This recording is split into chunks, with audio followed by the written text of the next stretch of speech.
Hello and welcome to this episode of Political Adda. DK Shivakumar has taken the oath as the Chief Minister of Karnataka, bringing an end to a long drawn leadership tussle in the state as Congress agreed to a power shift as we saw it took place last week. It had been going on for a while. Well, we have with us Narayan, a Bengaluru based political analyst and a faculty member with Azim Premji University. We also have my colleague Sharan, who has been, getting us all the ground reports, the latest details on this power tussle, as I said, which has finally come to an end. It has been concluded with DK Shivakumar taking oath. Well, my first question to you, sir, what does this transition mean for Karnataka and the future of the Congress party? Okay, thank you. Thank you for having me here. Well, this is a very significant transition in Karnataka politics. And it has implications, as you mentioned, both for the Congress and for the state.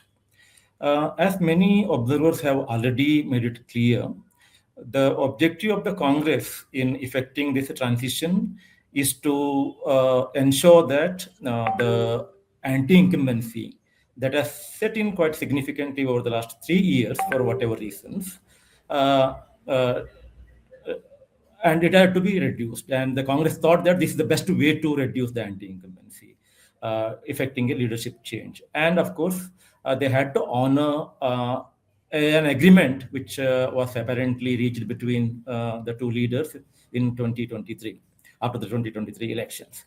So now, if it is to see that anti-incumbency is to be reduced, then what does it mean? It means the government will have to do something pro-people.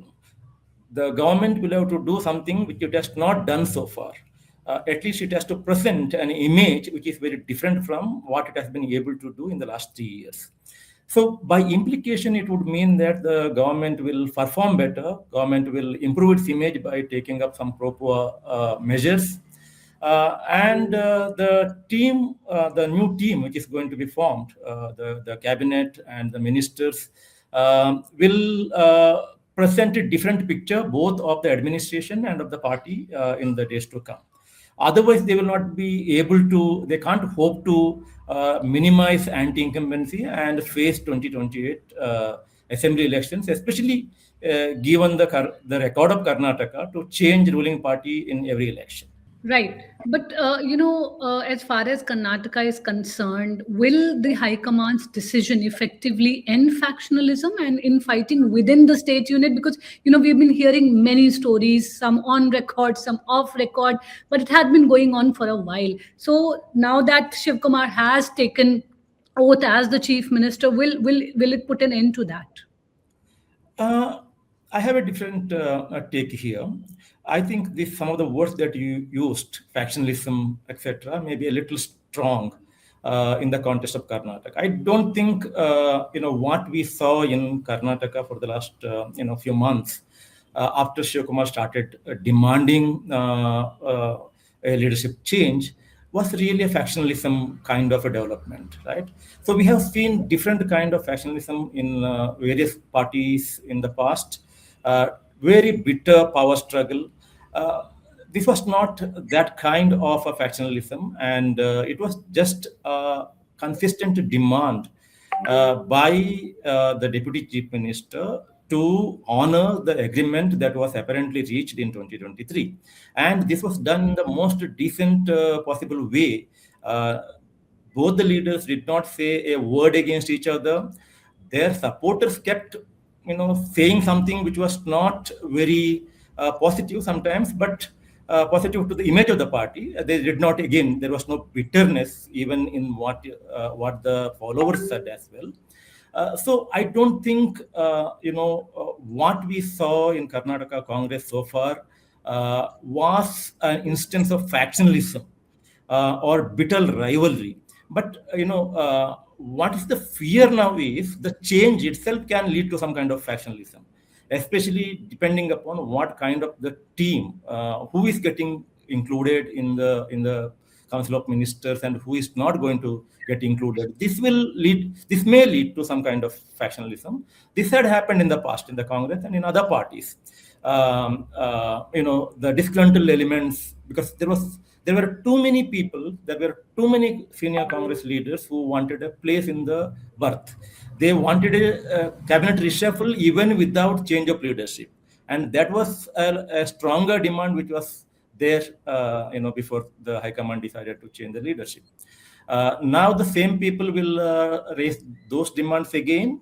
And then, if some powerful people who can sort of rattle the balance, upset the balance, are not included in the cabinet, they might create some problem. So I wouldn't say that there was factionalism, but there is a possibility of factionalism now emerging unless the new leader and the High Command manage the interests very well. Right. Sir, you had mentioned a couple of days earlier to me that there's nothing called as a smooth transition of power. It goes against the grain of power change. And now you mentioned that, now this could sort of ignite or spark some sort of maybe a rebellion or some sort of factionalism within. So going forward, how do you think this is, there were two power centers earlier, but Shivakumar, you say, has been very graceful in the way he handled it. Siddaramaiah also did not push too hard. But now the tables have turned. Siddaramaiah, without power, how will he react to this entire situation? Is this like, for a better expression, lack of a better expression, is this the calm before the storm?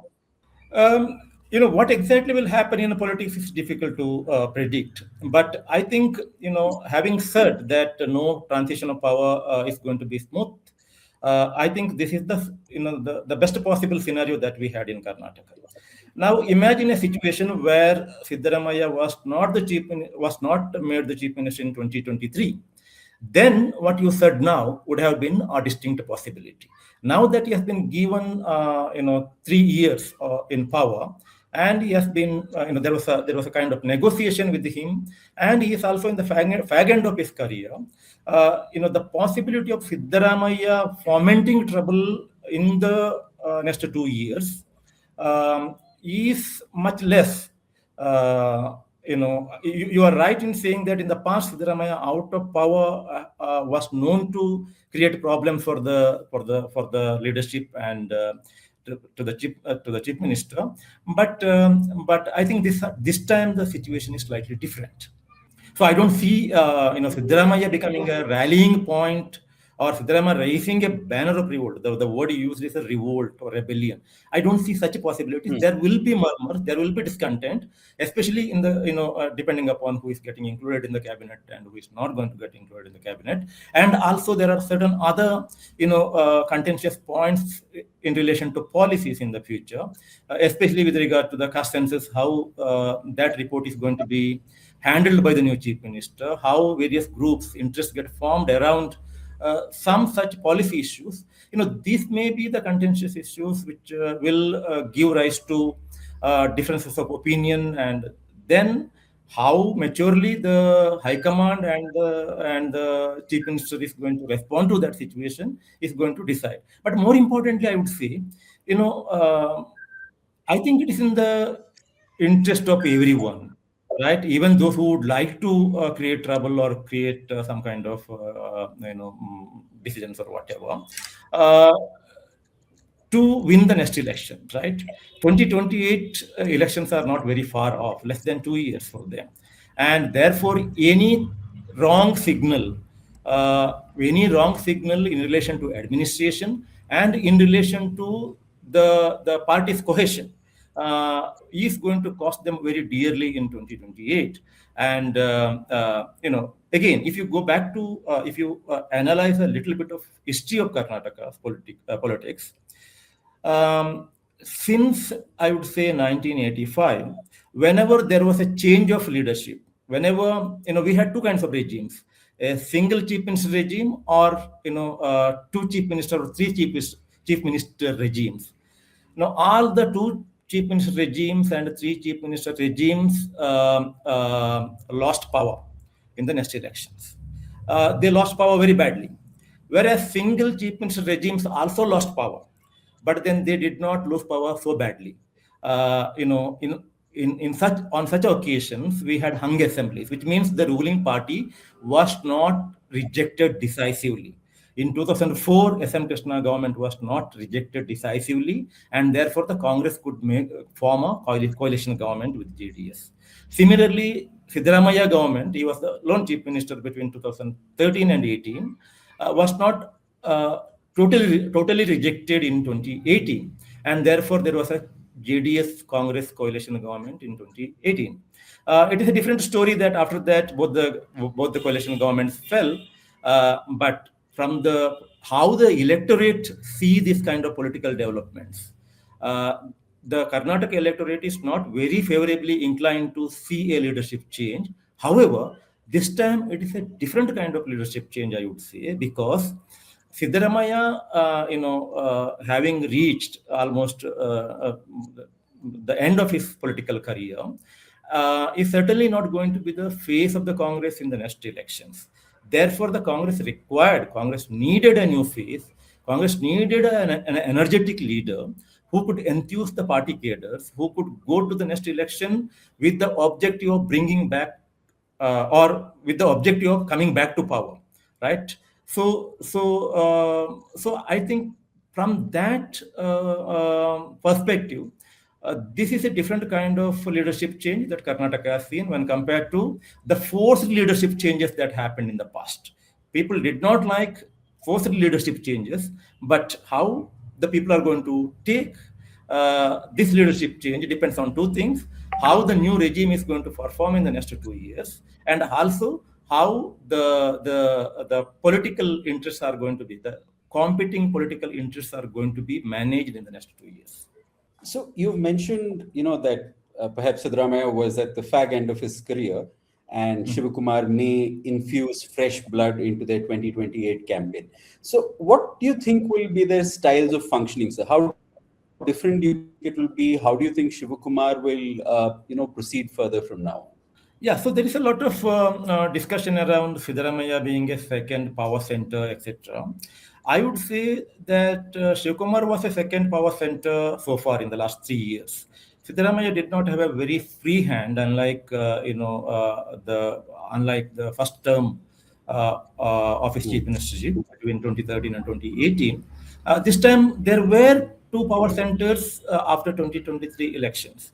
So the same two power center arrangement is going to continue, but then the equations between the two power centers might change. We do not know.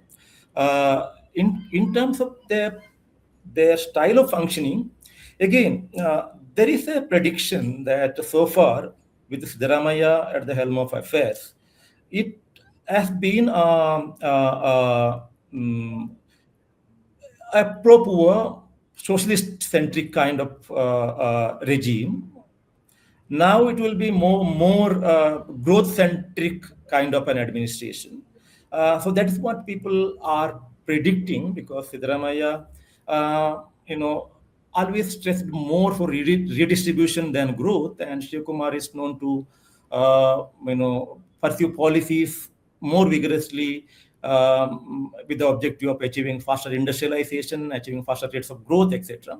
But let us remember that Karnataka's growth rate has not suffered with the redistributive policies of Siddaramaiah, right? In fact, Karnataka's growth trajectory has been independent of the policies pursued by the successive governments. So, therefore, I wouldn't say, or I wouldn't predict a marked difference in the orientation of administration. Also because there will be a lot of control from above, from the High Command, and also from groups within the Congress, within the state, to pursue policies which will present the Congress party and the government in a positive image to the electorate in 2028 elections.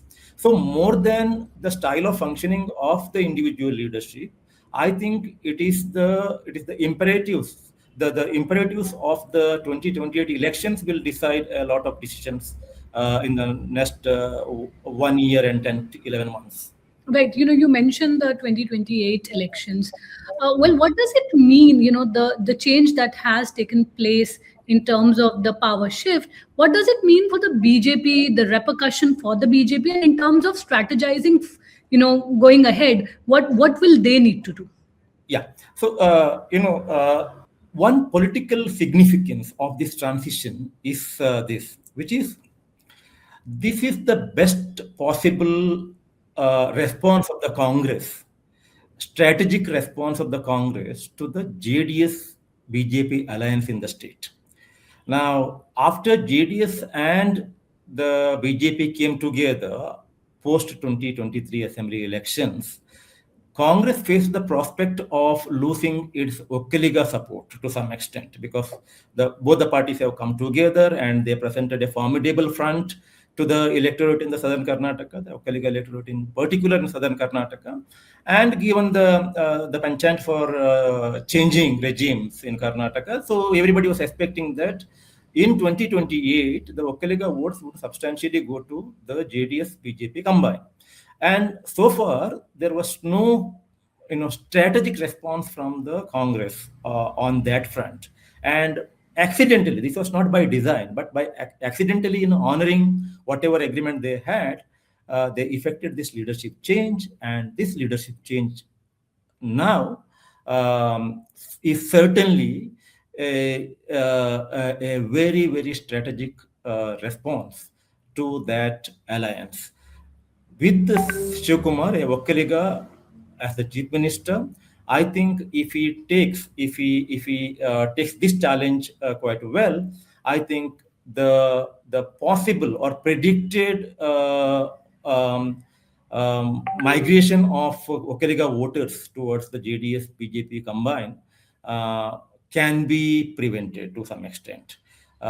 That will not happen just because the leadership change has been effected. It would require some very, very strategic actions by the chief minister and the party. Let us see how that is going to be handled. And I would say that this is the most important or the litmus test. If there is a litmus test that Shivakumar is going to face, that is this, which is to ensure that the Vokkaligas stay back or come back to the Congress fold.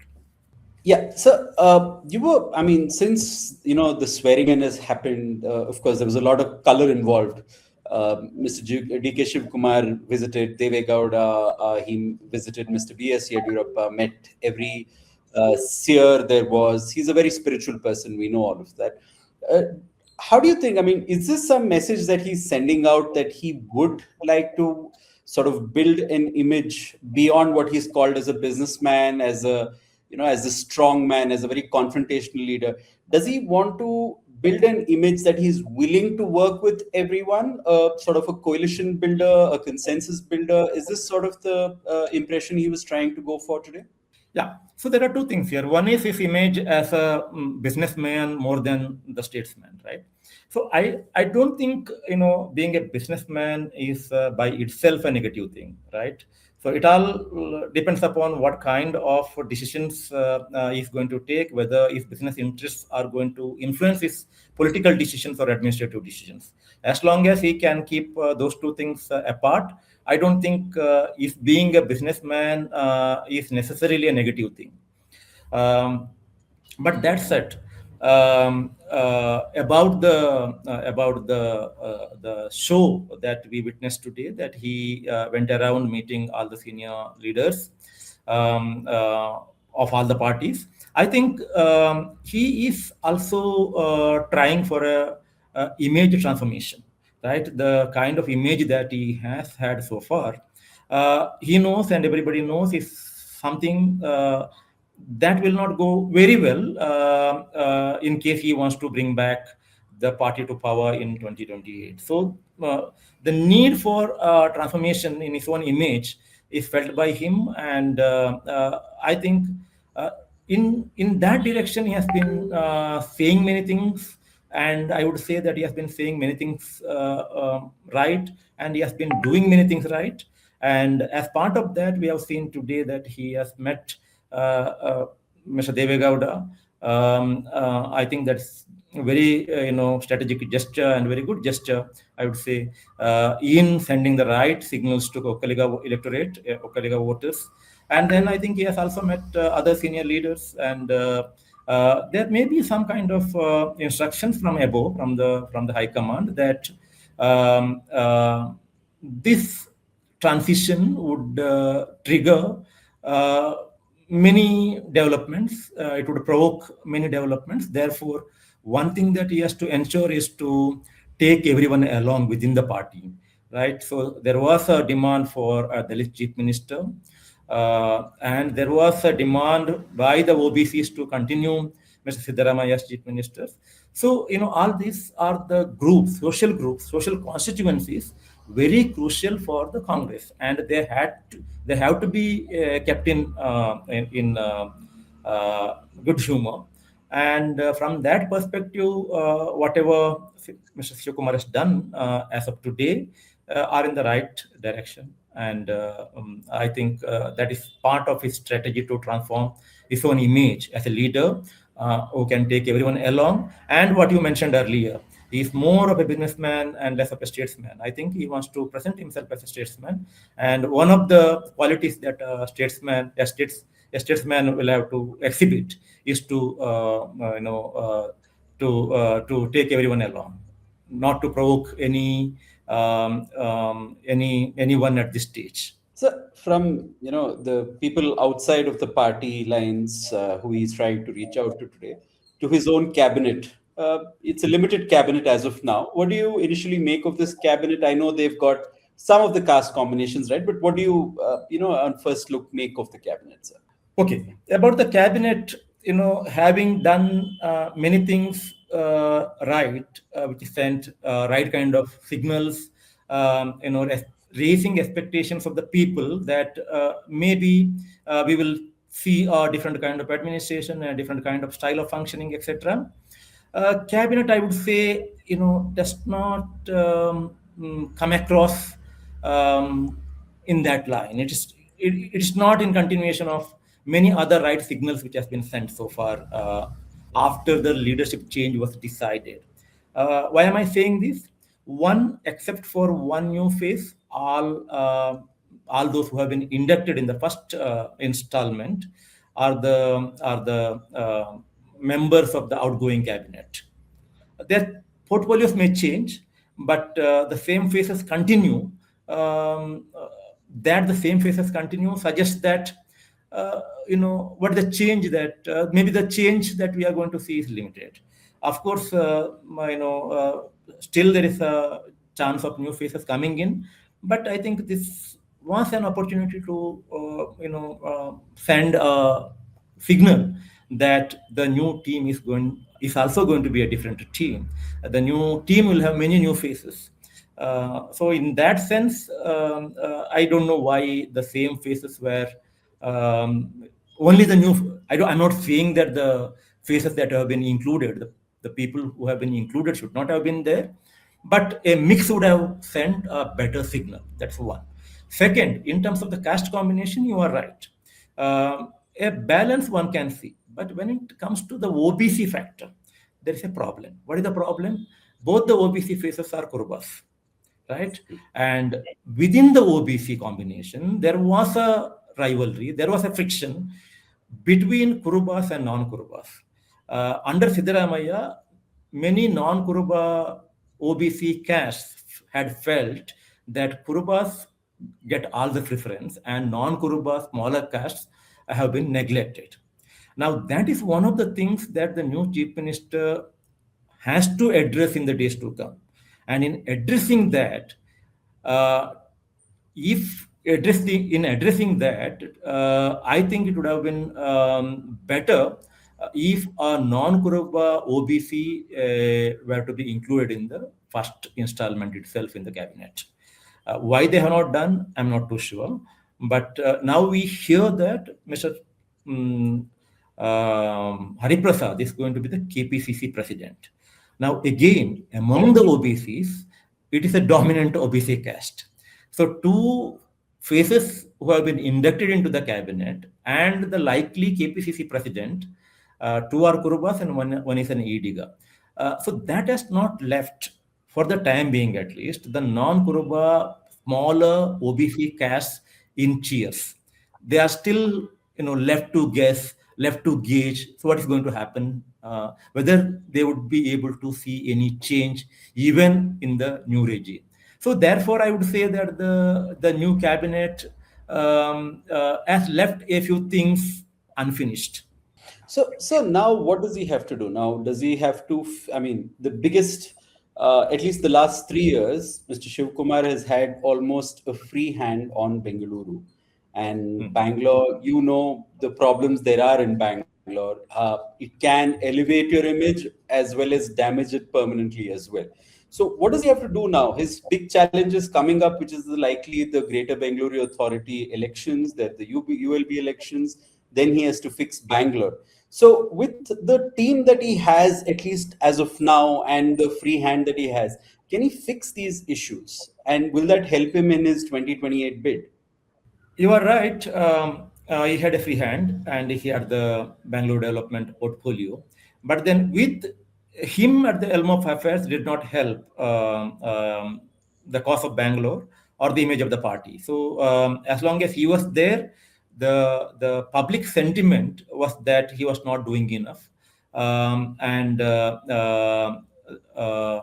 what he was able to do certainly did not convince the people that he was serious. And therefore, the first thing for him to be done now is to give the portfolio to somebody else rather than he continue. I think that is going to be done. And therefore, the new Bangalore development minister will have a very tough task in his hands.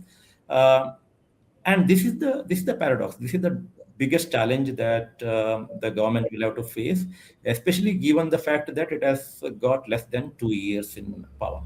What is the challenge? Most of the tasks waiting to be done by the government now have a long-term implications, right? What are the biggest challenges that Karnataka is facing now? Something has to be done to spread the regional imbalance. Something will have to be done to Bangalore to rejuvenate the affairs of Bangalore, to rejuvenate the city. And it is so with the case of other urban centers in Bangalore as well, in Karnataka as well. Now, all these tasks are the long-term projects, right? You cannot show results overnight. You cannot change Bangalore's infrastructure overnight. You cannot change regional imbalance overnight. You cannot change the employment scenario or other agrarian distress or other things overnight. So everything that the government has to do now can be done only in the long term, but the government will have to do something keeping in mind 2028 election, for which they have less than 2 years available. And this is the challenge. And therefore, even to the new Bangalore development minister, it's going to be a Herculean task, no doubt. However, in politics, it is all about taking certain sincere decisions, sending out the right kind of signals, and more than anything else, for the Congress in Karnataka to handle a hostile press. Press has been very unfavorable to Siddaramaiah all the while. We have to see how it is going to be with Shivakumar now. So therefore, I would say, even though I might sound a bit biased here, I think the media, both the state media and national media, have been very unfair, very biased in blowing Bangalore's problem out of proportion. When it rains, every urban center in India face problem. But when something happens in Bangalore, that makes big headline. So therefore, the new Bangalore development minister will have to face the middle class. Will have to face the hostile press. But something needs to be done in the available time. About Bangalore, you just spoke about, you cannot change Bangalore's fortunes overnight. Its infrastructure you cannot fix. But then you have a chief minister now who's very passionate about the 40,000 crore tunnel project, double-decker flyovers, the sky deck, quite a few of these big ticket projects. And on the other hand, you have reduced capital inflows into the state in the post GST era. So where does he get the funds from? Should he continue pursuing these kind of big ticket projects that have faced stiff resistance in the past? Does he push through them? Even if he does push through them, then where does he get the money for it? How does he work this out, sir? Okay. Again, I see two dimensions in your two distinct parts in your question. One is the desirability of these big ticket projects, the desirability of these big ticket projects to solve the problems that urban centers and Bangalore in particular face. There, I think, as it always been, leaders come with their own imagination of development. Political leaders have their own imagination of development, what needs to be done. There are advisors to them, and there may be some political economy interests as well. But many political leaders in India today favor this kind of big ticket, huge projects to solve problems. And there is a postmodern imagination of urban development, which would say that no, these are not the solutions, there are alternatives available. But that lobby or that school has not been able to convince our political leaders, has not been able to influence the imagination of our political leaders to adopt such measures. So this is a larger conflict which is going on a national scale. And here again, Shivakumar being what he is and given his development imagination, is most likely to go with such projects unless there is some kind of pressure, either by the public or from the party from above, make him change his decisions. So that's one part of it. The other part is the idea of financing these projects. Where is the government going to get funds to finance these projects? But let us remember that these kind of projects are not going to be financed by the state budget. All these big ticket projects they have their own funding patterns. They have their own funding sources. So either they will be done by securing some kind of loans or some kind of soft assistance from some agency, which may be national or multinational, bilateral, or whatever. So generally, this kind of huge capital expenditure cannot be financed by the state budget. The capital account of the state budget does not permit this kind of huge investments. For that, some parallel arrangement has always been made. And I think the kind of projects that you mentioned also have some such kind of parallel financing mechanism. And the state of the affairs with the state budget need not be a factor which will influence this kind of decisions. However, once you secure the loan, the state budget will only will have to be leveraged to repay it. So there, Siddaramaiah has always said that we have managed the state debt within the FRMB limits, within fiscal regulation, fiscal management, norms, which this particular law prescribes. The chief minister, the outgoing chief minister, has made it a point, even in his last press conference, that Karnataka has been able to stay within FRMB norms, and that discipline will continue. Now, if Shivakumar, despite taking up all these projects, manages to keep the state budget and the state's debt within the FRMB norms, there is nothing to worry about. What is to be worried about is the desirability of these projects, but that is a different story. Right.